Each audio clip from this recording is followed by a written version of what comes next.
Hi everyone, this is Sharon Koifman, the Progressive Zionist, and today I want to offer a scientifically driven explanation for why Israel is losing the PR war. But first, let me share a quick disclaimer. This is a completely different way of thinking about the conflict, and for some of you, this might be absolutely fascinating and could open your eyes to see the world in a completely different way. On the flip side, it could also be frustrating for the exact same reason. Now, talking about strategies that hurt us might not be the most fun topic to listen to. When I strip away all the emotional misconceptions and break things down in almost a robotic, if not somewhat amusing manner, it might not be comfortable to hear. For that, I apologize in advance. But I genuinely believe that if we want to reclaim our narrative, we need to grasp these concepts on a more scientific level. Plus, the world of behavioral psychology is so fascinating, and like I mentioned, it might just change the way you see yourself and the other people. So let's talk about those emotional misconceptions, which I just mentioned before. We tend to have a lot of them, which, at least for me, often feels like defeatist excuses for why we think we're losing. One common complaint is that we are outnumbered or outfunded. Sure, it's true that we are outnumbered by Arabs and Muslims, but here's the deal. Most of them aren't particularly invested in the Palestinian people. Sure, if you ask a random Arab or Muslim about the conflict, they will almost certainly have an opinion, and they will be happy to give you a piece of their mind. However, they won't go out of their way to invest time or money into this subject. And here's the amazing part. More and more Arabs and Muslims are feeling empowered and becoming allies, which is huge. Surprisingly, many of the leaders in the anti-Israel movement these days are actually Jewish.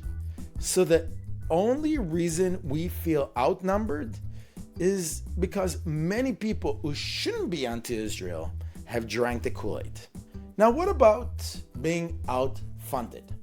It is true that Qatar has funneled quite a few billions of dollars into the universities to promote the anti-Israel propaganda. But let's not forget, the birthright also cost the Jewish community a few billions. While I've never actually analyzed who has the biggest budget, I do feel that it doesn't make such a big difference. What really matters is how we choose to use that budget. And that's worth a bigger discussion, which we can have in a different video. Now, some people would say that there's always been anti-Semitism and that there's nothing we can do about it. And yes, that's a fair point. But I can also tell you that in the 10 years before October 7th, when everything changed, the percentage of people in the US who viewed Israel in bad light increased from 12% to 22%. That's 10% of the population.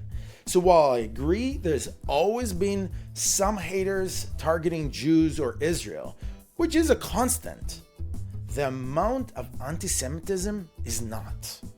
In the past, it has been minimized and contained. Based on my years of research, I feel that all the topics that I've mentioned before are simply excuses to deny that we are losing the PR war because the other side simply has a better strategy. And this is what I want to break down today. But before that, if you think that this video or any of my other videos stand out from the crowd, don't forget to like and subscribe. It really helps me get the message out there. Thank you. So let's get started. To understand the Palestinian PR strategy, I first need to explain a few psychological concepts that we learn in behavior economics. These concepts have been popularized by Israeli psychologist and Nobel Prize winner Daniel Kahneman. As the innovator of behavior economics, Kahneman explained different characteristics of our brain that affect the way we learn and accept information, which of course helps us to understand how we actually get persuaded. So here's the deal. You ready? Your brain is lazy. That's right. It likes relaxing. It likes chilling like a villain. And sometimes it even enjoys taking a chill pill. To connect to your brain, you need to feed it with familiar, easy ideas. Then you can excite it a bit with emotional concepts, which when combined, create what psychologists call cognitive ease. Cognitive ease is when your brain flows almost on an autopilot, where it requires very little thinking and processing. By feeding ideas that a person already understands, you put the brain in the most comfortable stage, and in return, it rewards you by being more receptive and retains more information. We call this optimal cognitive function. It's kind of funny that in order for you to learn and even accept change, your brain needs to process as little as possible. But if your brain actually does need to process a more complex idea, it will most likely choose to take a shortcut based on preconceived biases. For example, if a person is in a suit and he walks into a fancy building, your brain is likely to assume that they're well off. However, this person could just as easily be a clerk working in the basement, or even a homeless individual who borrowed a suit from a shelter just to be able to ask for change.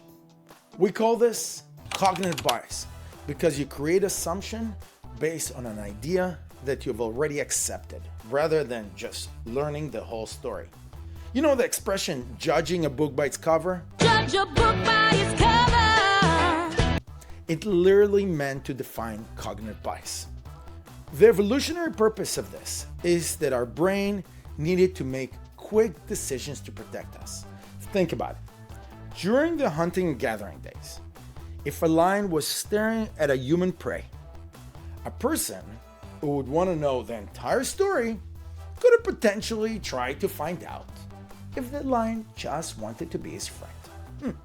Maybe the lion was just chasing because he wanted to play a game of tag. But to survive, humans needed to jump to assumptions that the lion probably wanted to eat them or was at least dangerous. Definitely not someone you would want as a pet. How disappointing. A biased thought forms in a part of your brain called the hippocampus, which helps you identify danger. For instance, we teach kids not to talk to strangers who offer candy. While it's wise for kids to be wary of strangers in general, when someone offers candy from a strange truck, the hippocampus goes into overdrive, which is a clear bias that parents hope to instill in their kids' brain. However, in our society, which has a lot less immediate dangers, this part of your brain that helps you distinguish real threats can also lead to discrimination against false dangers. Unfortunately, this can result in issues like racism and sexism. Given that we no longer live in a constant state of survival and that we have evolved into beings who can often lie and manipulate, we can easily create these false biases, something our brains aren't well equipped to protect us from. So the reality is that so much of our actions revolve around our brain wanting to take the easy road. Funny enough, the same scientists who study these brain functions have found that people who constantly challenge ideas tend to be more cynical and miserable because that's not the natural, comfortable state of our brains. Now, my goal here isn't to convince you to steer clear of tough ideas or to avoid learning about topics before forming an opinion. I highly encourage you to do just that. Ultimately, I hope that by understanding the concepts we discussed today, you can become a more critical thinker, which is pretty awesome. But I'm also hoping that grasping these two concepts will give you insights into how trust is built and how persuasion actually works, or unfortunately, how a person can be taken advantage of through persuasion. Now, what happens if an idea isn't yet familiar or part of your existing set of biases? The best way to get that lazy part of your brain to accept new concepts is to simply repeat them over and over until they become familiar and form a new set of biases. Scientists call this the mere exposure effect. I recently stumbled upon this incredible video created by Aran Lomas, also known as Thought2. He breaks down the mere exposure effect using science to explain why music today isn't as good as it used to be. And that is a scientific backing that empowers me to sound like one of those old Jewish farts, grumbling, "Oi, I don't understand what kids are listening to these days." So here's the gist of it. Back in the 50s, 60s, and 70s, record labels would produce music by picking few bands that they like, investing a little to record and market them, and then putting them on the radio. After that, it was up to the listener to choose which bands become successful by requesting radio to play them again. Given their modest financial investments, the record labels were just fine with having like one Beatles for every 19 flops. Fast forward to modern times, the cost of producing, marketing, and managing a band has skyrocketed to nearly $3 million. There's simply no room for a lottery-style approach to band selection anymore. Instead, the strategy has shifted to playing songs everywhere and anywhere, in your favorite stores, supermarkets, elevators, and even in the movies, well before they hit the radio. If you ever found yourself thinking, I think I'm hearing the song for the first time, but it sounds oddly familiar, it's probably because you've already been exposed to it somewhere else, experiencing the mere exposure effect. Or should I say, brainwashed to like it before it even launched. And when it comes to radio contracts, there's no such thing as playing a song just once. It's more like a massive rotation across every radio stations out there. The interesting part, every time you hear the same song, your brain produces a bit more dopamine, making you like it more and more. So if at first you thought, what is this crap I'm listening to? Give it a few more listening, and you might find yourself humming along. Oops, I did it again. Now I hope I'm not offending your taste in music, but the fact that you like a particular tune might just mean that you have been exposed to continuous repetition. To sum it all up, all this fancy scientific mumbo jumbo jargon that I've been using is just a way to illustrate how lazy our brains can be. And because of that, the best way to persuade people is by presenting them with familiar, emotionally driven ideas that resonate with their existing biases, and then repeat, and repeat again till the idea sinks deeper into their brains. These are the tools marketers, politicians, and even cult leaders use to persuade us. Actually, the ones who understand this concept better than anyone else is the anti-Israel marketing machine. They take familiar, emotionally charged words, like apartheid, which clearly connects our brains to the atrocities committed against the black people in South Africa, and get their advocates to repeat this term over and over again. Eventually, we started associating apartheid with the Palestinian cause, even when it makes zero sense, considering that there are Arab CEOs, politicians, and even Supreme Court judges. Actually, more than half of the new doctors and pharmacists in Israel are Arabs. So it's fair to say that they are doing great in pretty much every job a Jewish mom would be proud of. Now I'm getting a little verklempt.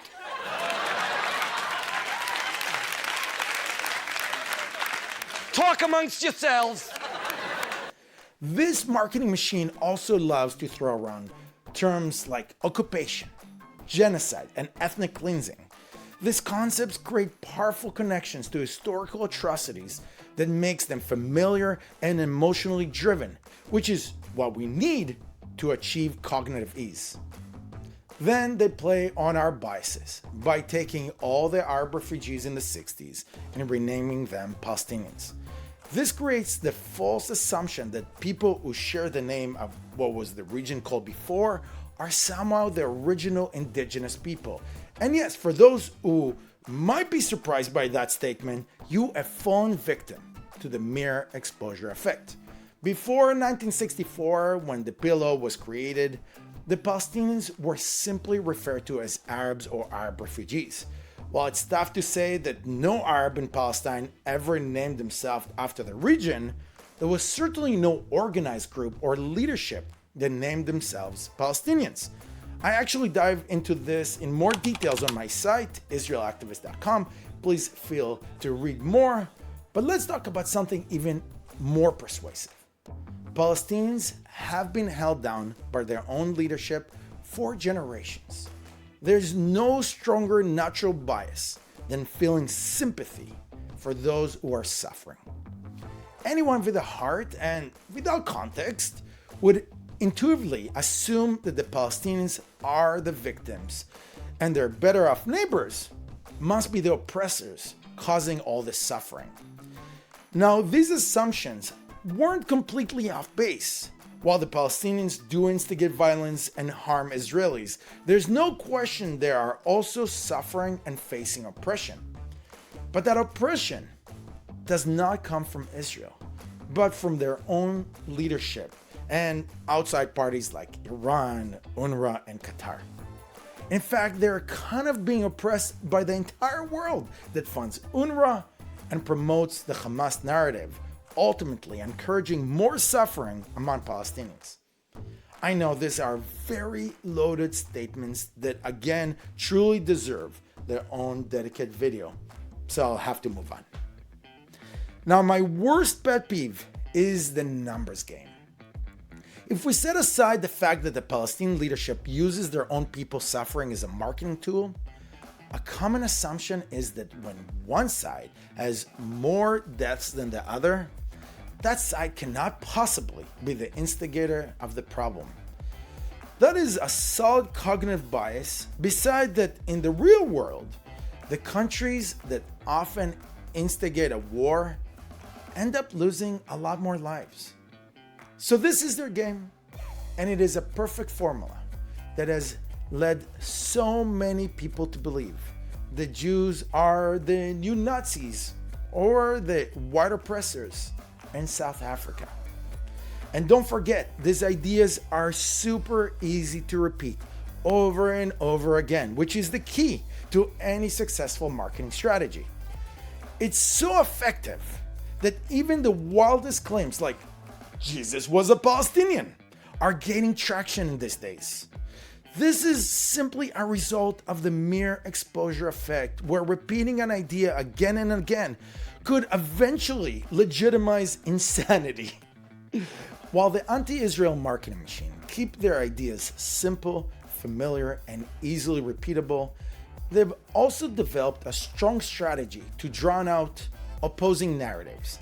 They know that the Israeli narrative requires a bit more explanation, so they bombarded the listener with so much more information that it creates what we call high cognitive load, to differ from cognitive ease. When I teach productivity, I often mention high cognitive load as something that our brains typically avoid. It's one of the major reasons why we procrastinate. This might not be as relevant, but for all of you who want to understand, the key to avoiding procrastination is breaking tasks down to smaller subtasks that our brain can handle more easily and achieve cognitive ease. Because your goal ultimately is to move from cognitive load to cognitive ease. In this context, overloading the listeners with information leads people to think that it is too complicated of an issue. which nudges our brain even farther towards seeking cognitive ease and bias. And I think it's important to understand that this conflict isn't really that complicated to define. Many conflicts and wars are tough to trace in terms of who started it and who is preventing it from ending. But in this situation, it is as clear as day. The Arabs were given 78% of what was called the Mandate of Palestine, which they decided to rename it after a local river, Jordan. A division of the remaining land was proposed between the Palestinian Jews and Arabs, who were clearly not getting along. Something that was done during the same period for the Indian Muslims, who split off and became Pakistanis without the world making such a big deal. Even though Jews had continuous active presence in the region for 3,300 years, 1,300 by the way, they were the majority, and the Arabs never showed any interest in sharing that 18% leftover Palestine with the people that definitely are indigenous. Instead, they launched a genocidal war. When they lost, they refused to accept any reasonable peace proposals, clearly wanting everything from the river to the sea, as they like to chant, from the river to the sea, Palestine will be free, and in Arab they actually say Palestine will be Arab, but Palestine will be Muslim. Even decades before the war, Arabs were massacring Jews, expelling them from more than 10 towns, and pressuring the colonizing Brits at the time to enforce harsh immigration policies, just when Jews needed them the most. So there wasn't any viable alternative to land division. So, now that we established that the narrative isn't so complicated, the anti-Israel marketing machine has made sure that it seems far more complex than it is. Also, I can appreciate that this might sound a bit confusing. On one hand, I'm saying that they keep things easy, familiar, and repeatable. But on the other, I'm saying that they overload the listener with so much data that it will become too complicated. So to clarify, whenever there's a discussion about Israel's narrative, they start pointing out multiple events, narratives, quotes, and viewpoints, and truly overwhelm the listeners. But when they talk about their own narrative, they dumb it down with easy, repeatable, emotionally driven concepts that don't even have to be true, but just resonate with the audience. Terms like genocide, the biggest open-air prison, and constantly highlighting that children and women are being killed creates a powerful emotional connection. So the conflict isn't that complicated, but throw in mountains of information and you can easily overwhelm the listener into a state of submissive thinking. Now I want to dive a little bit deeper into the topic of bias. One of my favorite books about behavior economics is Everybody Lies by Seth Stevens-Davidowitz. I clearly would not be able to say that name 3 times quickly. In reality, the book has nothing to do with Israel. Instead, it explores how we can figure out what people really think using big data. In other words, it discusses how people aren't entirely honest with others or even themselves about issues like politics, sex, and racism. In one of the chapters, Seth delves into how people decide which party to vote for. As we read the chapter, we get insights in what triggers someone to become a Republican or a Democrat. Sure, there are plenty of folks from card-carrying party-aligned families and other heavily influenced by their tribes, but for those who haven't been exposed to much influence yet, they typically choose a party based on whether the leader is exciting or not. That's it. No deep dives into heavy policies, just personality. And that decision is usually made around the age of 18, give or take 4 years. For example, during JFK's election, there was a significant shift of young adults leaning toward the left. That push continued during Nixon's presidency, a time when he was awfully unpopular and quite corrupt. But during Reagan's era, with his incredible charisma, suddenly kids at the same age began shifting to the right. I guess the other right for you. What's even more interesting is that most of these young voters stuck with their ideology for the rest of their lives.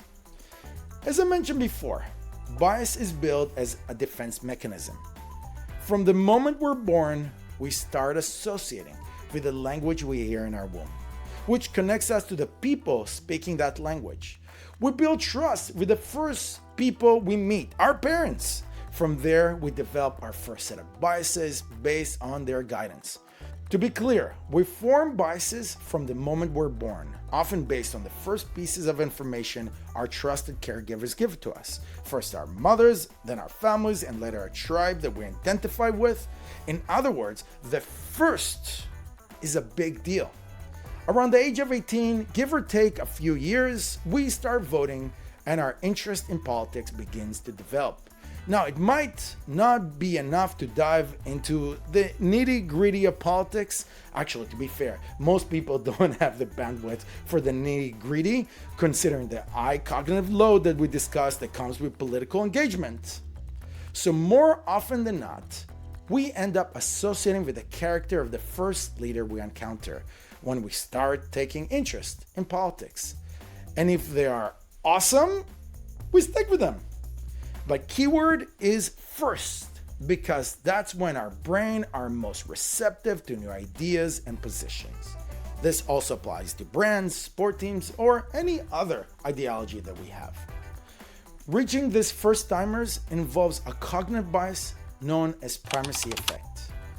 That's why a significant portion of the anti-Israel marketing machine's budget is funneled into universities, investing in teachers and protesters who target those impressionable 18-year-old minds. There's a well-known psychologist specializing in persuasion marketing named Robert Cialdini. In his book, he discusses a fascinating study conducted at an Australian university where a researcher introduced himself in 5 different classes as 5 distinct personalities.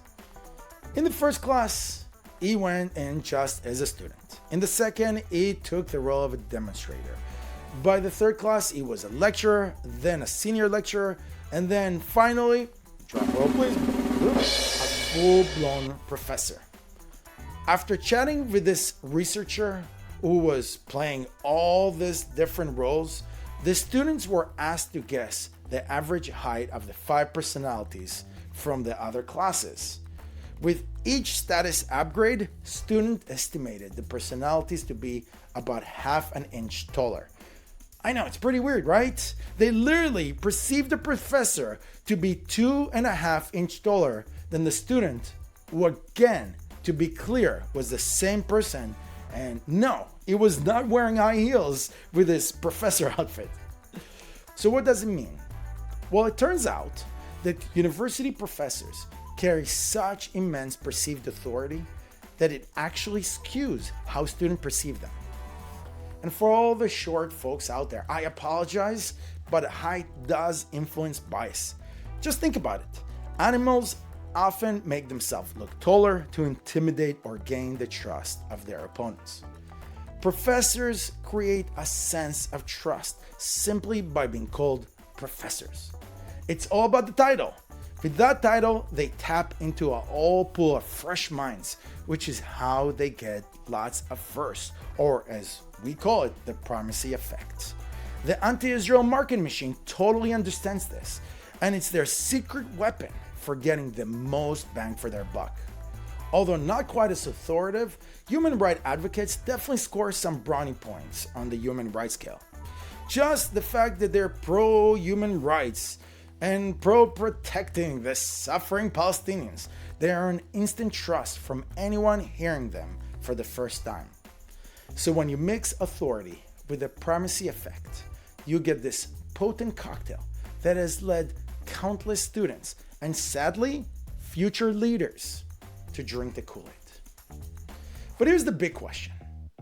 Why do all these firsts suddenly become lifelong supporters of their own ideology? The answer lies in something we call confirmation bias. Confirmation bias is our brain's way of keeping us cozy. In our chosen belief system, confirmation bias plays a crucial role.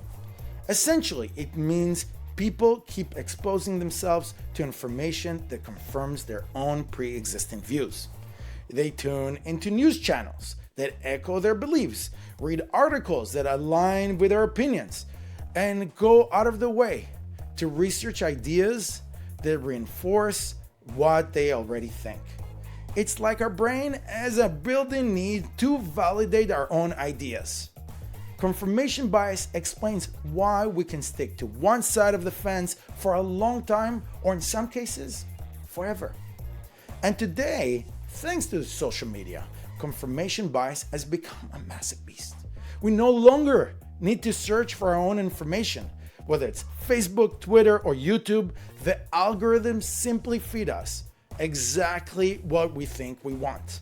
Unfortunately, these tools rarely challenge our narratives, keeping us more entrenched in our own side of the fence. The one app with somewhat a different algorithm is TikTok, which seems to push a narrative of the Chinese government. Not exactly an upgrade. Social media's impact on confirmation bias is a big reason why people seem more polarized than ever in modern times. To top it off, part of your confirmation bias experience involves hanging out with people who share the same ideology and reinforce the same narrative among each other. Sometimes the sense of belonging to a group is incredibly important for an individual, and it often leads them to see other groups as opponents. This phenomenon is called tribalism. And when a group loyalty pushes members to share the same opinion, that's known as groupthink. And let me tell you, groupthink can be incredibly dangerous in our society and often leads us to some cult-like rabbit holes. The reality is that many opinions are shaped by association. Your first sources of trust are your parents, teachers, other authority figures, and of course, celebrities. But then it evolves into your tribe. You know, the group that you vibe with and share values with. And just to be clear, this doesn't have to be a formal group. It can simply be your crew or posse. Interestingly enough, not everyone in your crew necessarily starts with the same values. For example, not everyone who protests against Israel began with the focus on Israel. Two people in a group can bond over common values, like the LGBTQ rights, only for one of them to have a secondary value that is anti-Israel. Considering the trust formed between these two individuals and their need to fit in the same group, the opinion of the first person can easily transfer to the second, especially if there's a primacy effect at play. This, by the way, is how we get bizarre groups like Queers for Palestine. From the river to the sea, Palestine will be free. Do you know why it's true? Because it rhymes. A lot of them know next to nothing about Palestine or the fact that gay people are actually being thrown off roofs in Gaza. Yet the instinct to bond and form a tribe often overrides all rational thoughts. Come on, most sane people know that Queers for Palestine is like cows from McDonald's. Sorry, not sorry. Now I know many people assume that left-leaning folks rush towards the anti-Israel side out of sympathy for the Palestinian suffering. While I don't want to say that that's completely false, there's a lot more going on. The anti-Israel marketing machine deliberately targets left-leaning progressives. They don't need to convince you that Palestinians are right and Israel is wrong. Instead, all they have to do is sell you the idea that being progressive means supposedly supporting Palestinians. And notice that I said supposedly because there's hardly any concern for 500,000 starving Palestinians in Syria, the struggles of Palestinians not permitted to take jobs in Lebanon, or the ongoing loss of citizenship in Jordan. So in reality, many left-leaning individuals are simply programmed to hate Israel. This marketing machine knows that tribalism is one of the most powerful ways for an idea to go viral and one of the most effective methods for achieving cognitive bias. Unfortunately, after 60 years of drilling this emotionally charged, easy to remember ideas with a strong focus on tribalism and groupthink. Not only do they rally a bunch of groups around a false narrative, but they also win over supposedly progressive international nonprofit organizations. These organizations epitomize the ultimate condition of tribalism, and that is tribalism combined with incentives. There's a pressure on individuals within these institutions to adopt anti-Israel beliefs, and now on top of it, they also face financial incentives, career opportunities, and a sense of identity tied to those views. Incentives are key factors in the study of behavior economics. They really shape the decision and actions people take, which ultimately impacts the economy as a whole. And when I mention incentives, I'm not just talking about the financial ones. Surprisingly, often intrinsic and psychological incentives like self-esteem, autonomy, belonging, and identity will trump, pun unintended, financial incentives. For example, if people like Norman Finkelstein and Ilan Pappé, or well-known anti-Israel advocates, suddenly decide that everything they know is wrong, it would be incredibly hard for them to admit it, at least publicly. The reality is that the anti-Israel rhetoric is their career. It's what pays the bills, but even more importantly, it's tied to their identities and egos. They've spent decades writing books and collecting documentation to support their arguments. Admitting that they were wrong would make them look like hypocrites, which is a tough pill to swallow. I really don't feel any financial incentives by now would make them change their minds. To be fair, as a pro-Israel advocate, while I'm deeply concerned about the Palestinian situation and strive to think critically, I can't say I'm immune to this reality. At least I'm glad that this is just a hobby for me and not my career. So that's one less incentive to combat if ever I need to change my mind, which I probably won't. The same goes for organizations like Human Rights Watch and Amnesty International, which are known for disproportionately focusing their efforts on the anti-Israel narrative.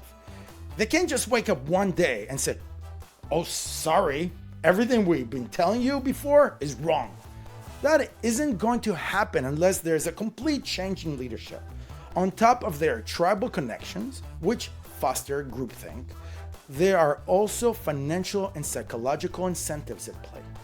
The reality is that for some organizations, criticizing Israel is what makes them relevant, or at least necessary for them to appear relevant. Relevance is not simply a thing to make them useful, it also ties to funding and more opportunities. We call this strategic incentives.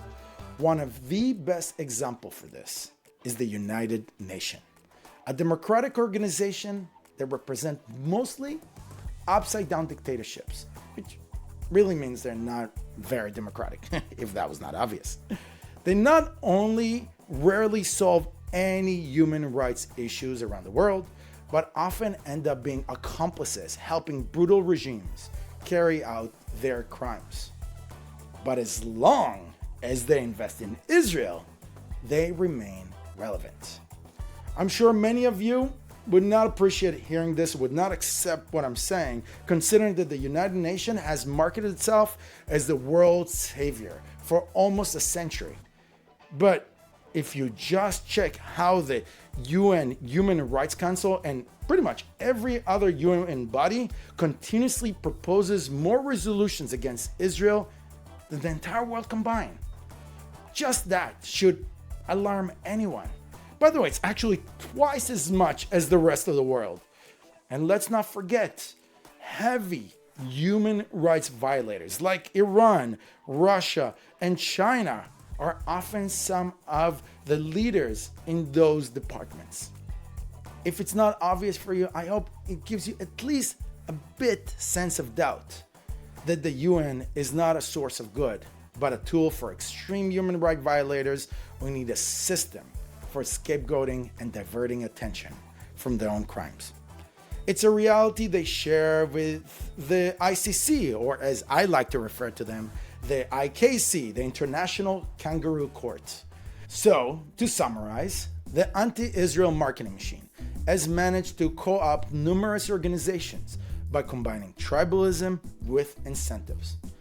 Now, breaking down the incentives that drive NGOs and their leaders to attack Israel is an important topic, but it's not the main focus for me in this video.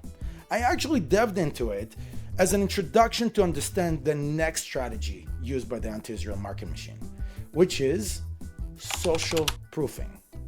In marketing, when we write sales letters, we often learn that we don't need to spend much time explaining our product to gain people's trust. We just need to talk about the amazing things other people are saying about our product. It's fascinating how many anti-Israel debaters no longer feel the need to spend much time debating certain points. They throw in all the familiar, emotionally charged, repeatable concepts like apartheid, genocide, and foreign colonizers. They highlight the numbers of deaths and the suffering of Palestinians. But then they seal the deal by saying that groups like B'Tselem, Amnesty International, the UN Human Rights Council, and the International Kangaroo Court, yes, I think I will keep on going with that one, have declared Israel illegal and an apartheid state. Now that I've broken this down for you, next time when you watch one of those Piers Morgan debates, you can spot this marketing formula at play. Social proof has become such a key component in the anti-Israel debate that simply taking the word of clearly biased NGOs is great strategy, but for the top propagandists, it's still not enough. The anti-Israel marketing machine is continuously searching for more social proof, and they have two main strategies to achieve that. The first is a tactic often used by the so-called Jewish anti-Semitic group, If Not Now. The goal here is to try to get a leader to admit to something against Israel, even if that's not really what they meant. This strategy relies on yes or no loaded questions that compel them to accept a specific narrative. Take, for instance, the question, do you condone the ethnic cleansing of the Palestinian people? It's a powerful question because it forces you to pick a side. Are you anti-Israel or pro-ethnic cleansing? That's a loader. I don't know what to do. It's like asking a policymaker who is trying to create stricter regulations for approving, let's say, a new cancer treatment. And then you call him pro-cancer. This tactic is called the complex question fallacy, or you can also refer to it as providing loaded questions to achieve social proof. Members of If Not Now, and sometimes even JVP and other so-called Jewish groups, often show up at public speaking events, confronting politicians, professors, and even Holocaust survivors during their question and answer period. Even if the speaker isn't directly involved or doesn't fully grasp the conflict, they suddenly find themselves yanked out of their neutral zone. If they flat out deny the question, they risk coming out as heartless.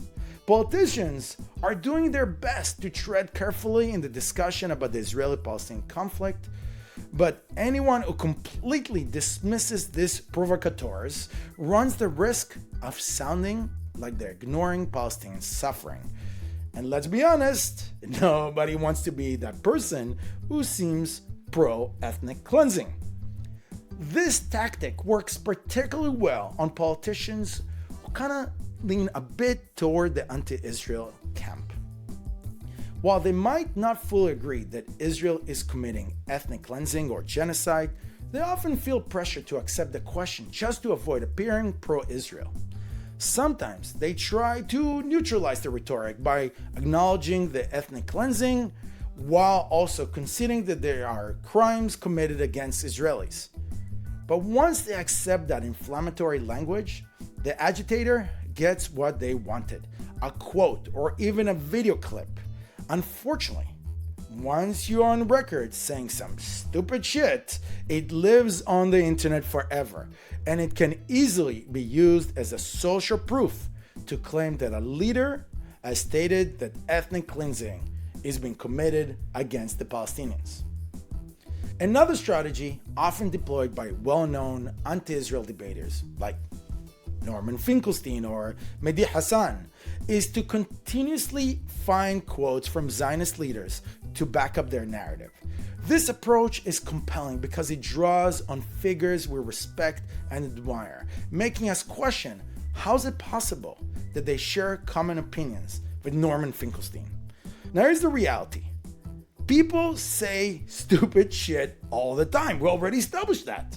I mean, if someone had a microphone attached to me every day of my life, I'd probably contradict myself countless times over different periods in my life. I would end up catering to almost any narrative.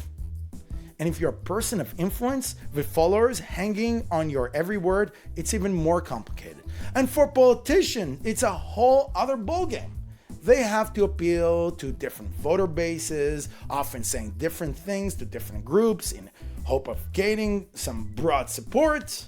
Wait, Sharon, are you saying the politicians lie and exaggerate? Maybe. But this complexity becomes even more pronounced in the middle of war. Politicians need to cater to citizens while at the same time rallying their armies to fight, while also trying to remain diplomatic with the whole world so they don't create a global PR crisis. That is quite the juggling act.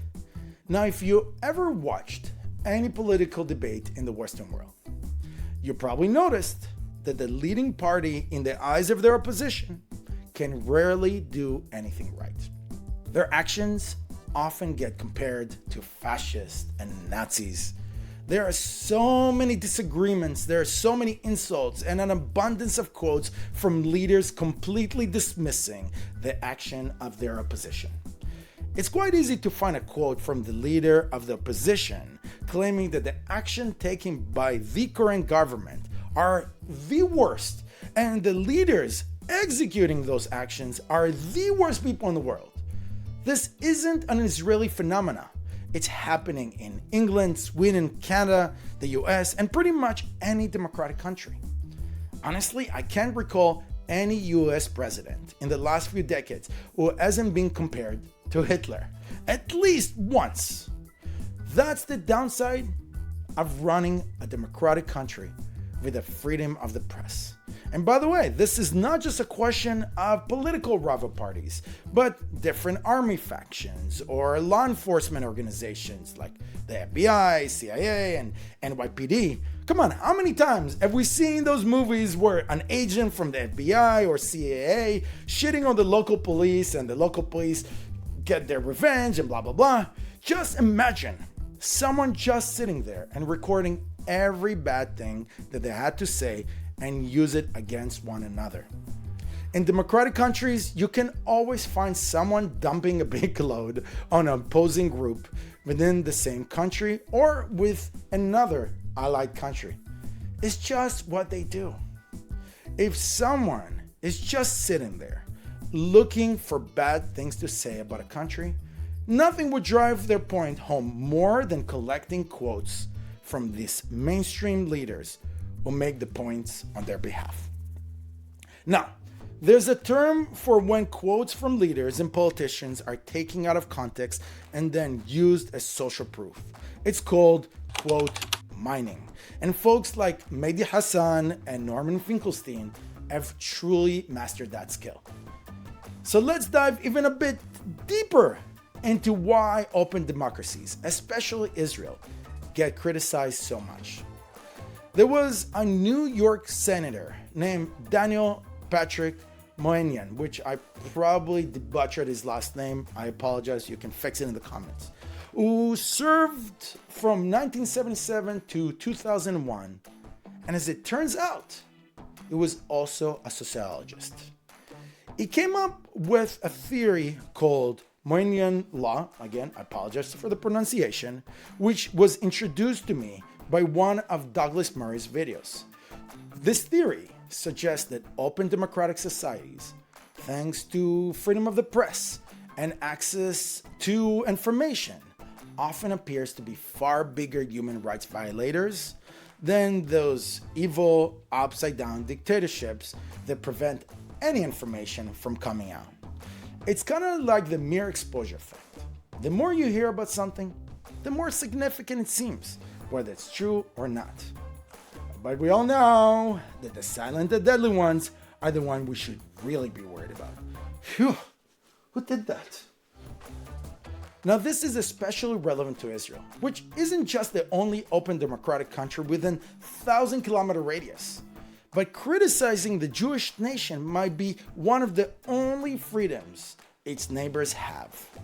And it's very much a tactic of the anti-Israel marketing machine, not only to keep their people suffering, which fuels cognitive bias, but also to control the information Palestinians and allies receive, which mostly is focused on hatred of Israel and is introduced to Palestinians from a very young age. The interesting thing about dictatorship-run countries, or as we technically call them, autocratic systems, is that persuasion no longer hinges on cognitive ease. Why? Because there's only one source of information. Your motivation to learn and be persuaded doesn't come from your openness to understand what the advocate is trying to teach you. It is replaced by the fear that the advocate insists that you learn or accept. And if you don't, well, let's just say it could get a little messy.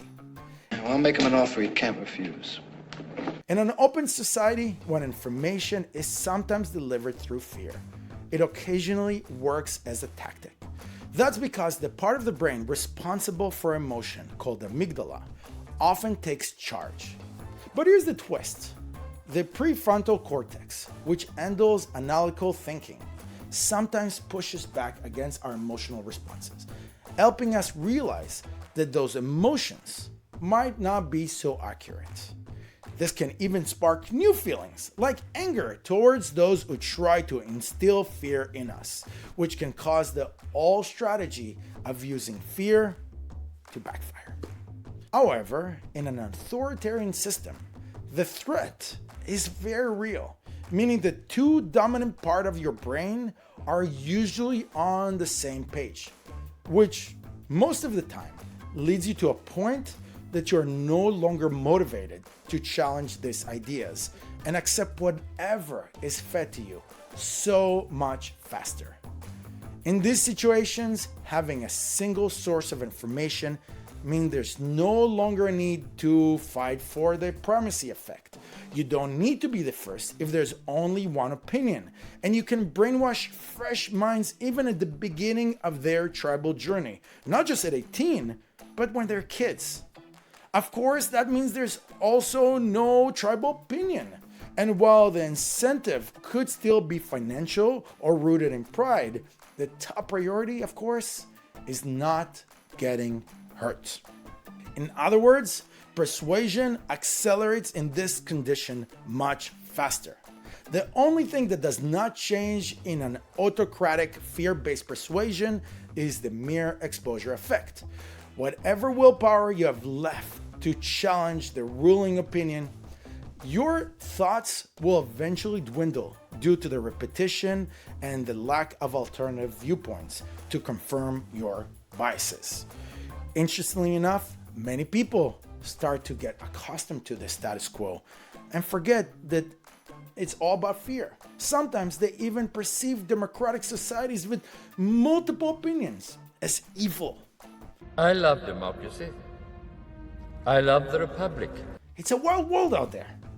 So in those regimes, not only is negative information being silenced, which achieves Moynihan law, but it also breeds advocates through fear-based persuasion. And of course, the more advocates you create, the more you tap into the mere exposure effect and primacy effect. Because when the West sees a bunch of Palestinians suffering, the confirmation bias kicks into overdrive, and now that these Palestinians are claiming and repeating the ideas that their oppressors are the Israelis, why wouldn't the West believe them, even if that information was fed to the Palestinians through fear? The anti-Israel marketing machine fully understands this and maximizes information distribution in the Middle Eastern countries and their allies. They invest in kids from young age to hate Jews and Israel, even encouraging them to martyr themselves. Anyone who challenges their ideas risks arrests, injury, or even death. They reward snitches, so anyone with different views usually keep them to themselves and eventually loses that narrative. This, of course, is combined with centralized media operation. Hamas-based television literally uses a Mickey Mouse type character to tell kids that they should martyr themselves. Countries like Qatar and Russia have gotten so good at controlling information that they have created media companies that not only deliver one source of information, but also craft Western versions that masquerade as standard mainstream outlets. All this while strategically spewing anti-Israel and anti-Western propaganda. Al Jazeera is one of the best examples for this. It's a news media which at first seems quite legit, but it's really controlled by the Qatari monarchy. And as legit as it seems, it never criticizes the regime and the strategic allies. I know that in the Western world, we have media options with different biases, sometimes very extreme biases, where, for example, Fox is rarely seen criticizing Republicans, and MSNBC always promotes the Democrats. But it's not even close to being the same as Al Jazeera, because Al Jazeera is more like if Trump or Biden would own the media company, and that's the only source of information you can get. I know that Trump likes to have his brand everywhere, but Trump news, well, to be fair, even Biden news, sounds a bit like a dystopian reality. And that's exactly what Al Jazeera does. Al Jazeera even created AJ Plus, a news source that seems so cool and progressive to resonate with the young crowds. But if you inspect it closely, you will notice it primarily criticizes everything to do with the US and Israel, while conveniently ignoring anything progressive or anything that they need to criticize with Qatar and its allies. At the end, the anti-Israel marketing machine likes playing both fields. They use all the sophisticated strategies we discussed in this video to influence people in the West, feeding on the empathy and their so-called progressiveness. And then they persuade the people in the region and countries that they actually control through fear, similar to any right-wing fashion authoritarian regime. And that in return adds more PR soldiers to influence more people in the West. I'm not gonna lie to you, this is a scary, vicious cycle. And I'm kind of jealous. I want to finish with a crucial component that is exceptionally used by the anti-Israel marketing machine. And that is their confidence and their unapologetic tone, which builds authority and trust. Honestly, I can't tell you if this is a strategic plan taught to the anti-Israel advocates or just a side effect of feeding them the same simple, emotionally driven, familiar ideas that convince them that they are absolutely right. But one thing is for sure, the level of confidence and unapologetic tone from the anti-Israel advocates is unmatched, especially when you compare it to what you hear from the pro-Israel camp. Research conducted by specialists from Jacobs University Bremen and Cardiff University provide clear evidence that our brain can pick up on certain nonverbal cues associated with trustworthiness as soon as we meet someone. That means we can instantly gauge trust based on facial expressions and tone of voice. These nonverbal cues are often linked to the tone and attributes of someone who appears completely confident, even if they're completely delusional. This unconditional and potential delusional confidence can make critical thinkers raise their eyebrows. I mean, if someone always seems so sure of themselves, it tends to sow doubt about what they're actually saying. But hey, most people are not critical, and they just love confident people. You would think that confidence might come off as arrogance, right?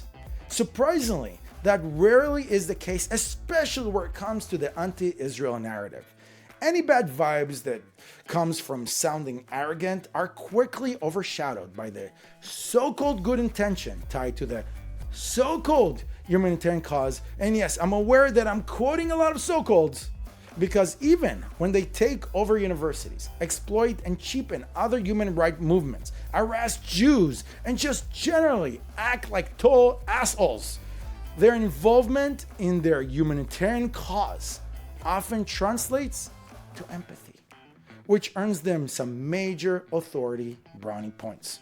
Being confident with your language is so powerful that it can often make rational people start doubting themselves. It's called gaslighting. It's the same tool used by cheating husbands who successfully convince their wives that they're faithful even when they're being caught red-handed. And it's a tactic used by those fucking assholes who try to convince you that October 7th wasn't the atrocity it clearly was for Israel. Fuck!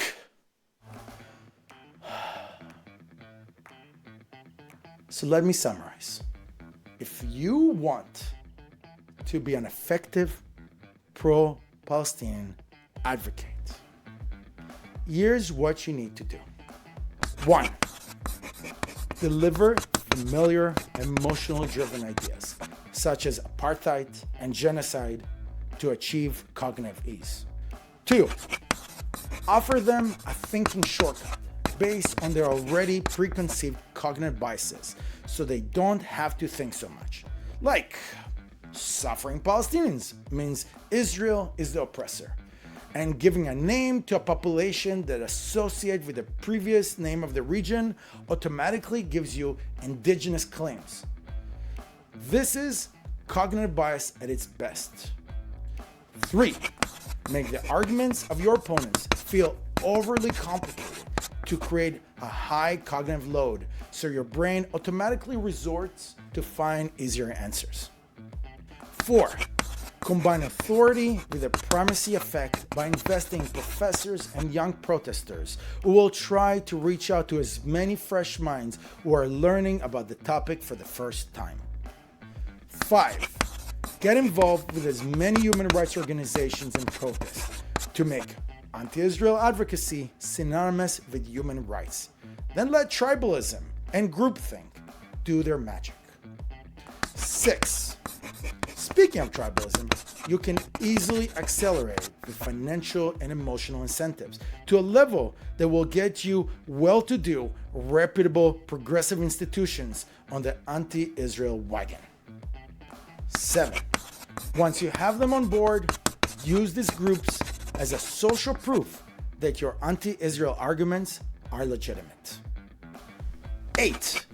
Start quote mining by finding Zionist leaders who criticize other Zionist leaders and just quote them out of context whenever you want to make a point. 9. Find more social proof by forcing leaders to give loaded, irrational yes or no answers and then record their responses. 10. Control and silence the information within the Palestinian region while promoting freedom of the press for your adversaries. So eventually, the only country that can be criticized by its own media is your enemy, which in this case is Israel and the United States, while your criticism disappears. All this is known as the Mohinian Law. 11. Then, by using fear-based persuasion, ensure that all Palestinians and allied countries learn anti-Israel propaganda from young age without access to any alternative information. 12. Build confidence in your advocates so they always seem sure of themselves. Don't worry about looking arrogant or know-it-all. Confidence, even if it's delusional, is strangely addictive. 13. Even if you know you're wrong, keep projecting confidence, even if it means gaslighting your listeners, and eventually you will plant seeds of doubt even in the most educated audience. 14. And the most important, repeat, and repeat again all these ideas until you achieve that desired mere exposure effect.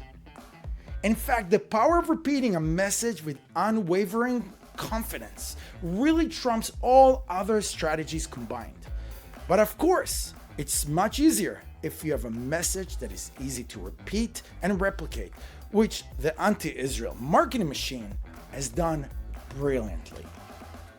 I truly hope this opened your eyes to the world of behavior psychology and how effectively the anti-Israel marketing machine has used these tactics to gain so much support for their cause. Understanding this will help us figure out how Israel can reclaim the narrative and maybe even resolve the conflict in the most peaceful way possible. Of course, all this will be explored in future videos. So thank you for listening. I'm Sharon Koifman, the Progressive Zionist. Please don't forget to like and subscribe and visit my site israelactivist.com, the world's best resource for pro-Israel and surprisingly pro-Palestinian advocacy. I hope to see you soon.